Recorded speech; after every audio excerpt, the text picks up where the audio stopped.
که می‌بینید دقیقاً محل سقوط این بالگردیه که متاسفانه اینجا سقوط کرده. دقیقاً این محل سقوطشه، این خود بالگرده که سقوط کرده و الان اینجا دارین اینجا تصاویرشو می‌بینین.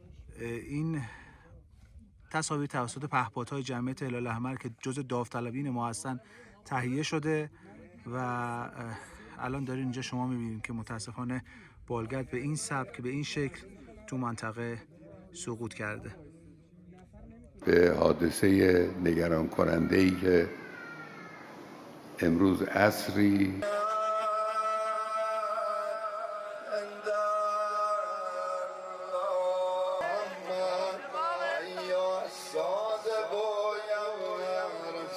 I'm wondering what you believe will be the regional reaction here and beyond to what has been just stunning news in the last few hours. Look, I think amid all the volatility and turmoil that we've seen in the region, this is one additional point of uncertainty that the region just didn't want to see. But the reality is that Iranian presidents have very little say on foreign policy. Even foreign minister is not more than a spokesperson for the foreign ministry. And in that sense, it is really the supreme leader and the Revolutionary Guards who make the final decisions, and even in the region, mostly implement Iran's regional policy. So I think overall, we will see more continuity than change.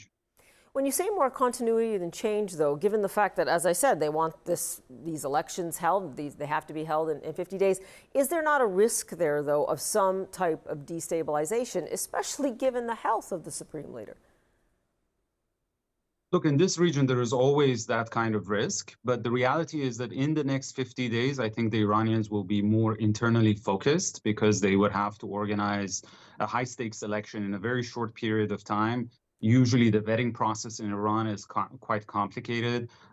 Although conservatives are in control of all levers of power, but they are engaged in very serious infighting. And the rupture between the state and the society is quite serious. So the system would be most likely concerned about internal unrest during the next few weeks. And in that sense, I think it's not going to focus on the region as was the case in the past. Let's remember that just 2 weeks ago, Iran had a runoff parliamentary election in which only 8% of the capital's residents actually participated at the polls. And that just shows how unpopular the regime is at this moment in time. Right, and teetering towards being illegitimate given the kind of process that's in front of people, and only 8%, as you said, showed up for that election, given that there is a risk, right, of what could happen after 50 days in this election. You mentioned that, in fact, they would be internally focused now.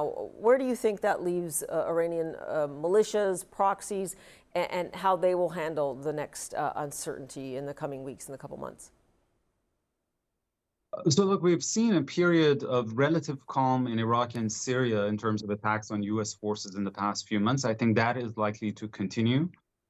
We saw the very dangerous tit-for-tat between Iran and Israel that thankfully did not end in an all-out war because neither Iran nor Israel really had an appetite for an all-out war. And of course, the United States tried its best to prevent expansion of the conflict in Gaza. And all of those fundamentals, I think, will still be in place in the next 50 days.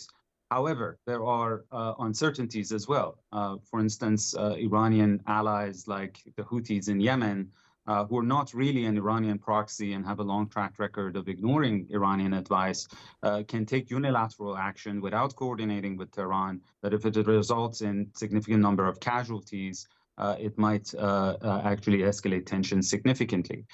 Same applies to the fact that Iran and Israel have been in the process of rewriting the rules of the game. So the old rules are out, but the new rules are not yet established. And in that space, there is a possibility of miscalculation. And finally, there are tensions between Israel and Iran's closest ally in the region, Hezbollah in Lebanon, that could, again, at any moment, flare up and spiral out of control. So the risks are quite significant. I want to ask you about what you believe the reaction will be inside Iran. I don't think anyone believes that there will be an uprising, but what do you think is the danger there for the supreme leader, as obviously he tries to convince people that, in his words, there will be no disruption?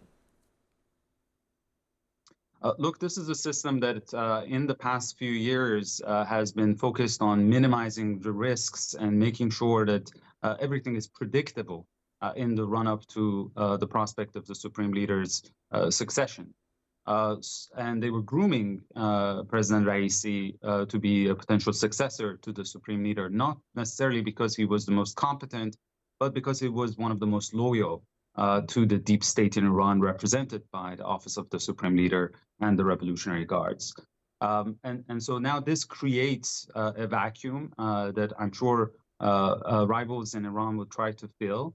And it definitely throws all the plans that the Office of the Supreme Leader probably had out of the window. But having said this, there is no shortage of people who are subservient and belong to the old guard of the Islamic Republic who could potentially step in. And so they have to go back to the drawing board. But I don't expect this to be, again, a fundamental game changer. Is it important right now that regional allies, where you are in the region, and the United States, Israel, really handle this with some type of diplomacy right now, that these are delicate situations, depending on the kind of reaction right now? Absolutely. But not only, I think, the regional countries and even the West and the United States should handle this crisis quite carefully and make sure it doesn't, again, create space for miscalculation or further escalation, especially because Iran sees itself now in a position of vulnerability and often acts more aggressively when it's in such circumstances. But also because it actually provides an opportunity. There is a rupture with the pattern that we have seen in the past 3 years, and Iran could potentially be nudged with a more open election towards a government that would be more representative and therefore would be able to reduce tensions in the region and between Iran and the West. I'm not holding my breath that that would happen, but I'm saying that the West should not miss this opportunity to encourage Iran to move in that direction. Yeah, I believe they call it "do not waste a good crisis."